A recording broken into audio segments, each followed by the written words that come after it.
капучино, пахнет как мужчина. Даже Аль Пачино хочет быть как Чино. Чино, Маша.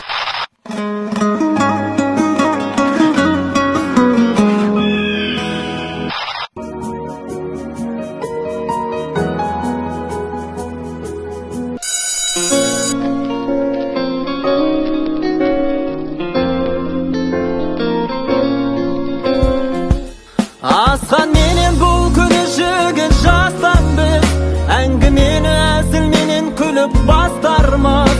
Достық деген ауылмыз, бауыр десе бауырмыз, бала күннен бірге өскен сыныптастармыз. Достық деген ауылмыз, бауыр десе бауырмыз, бала күннен бірге өскен сыныптастармыз.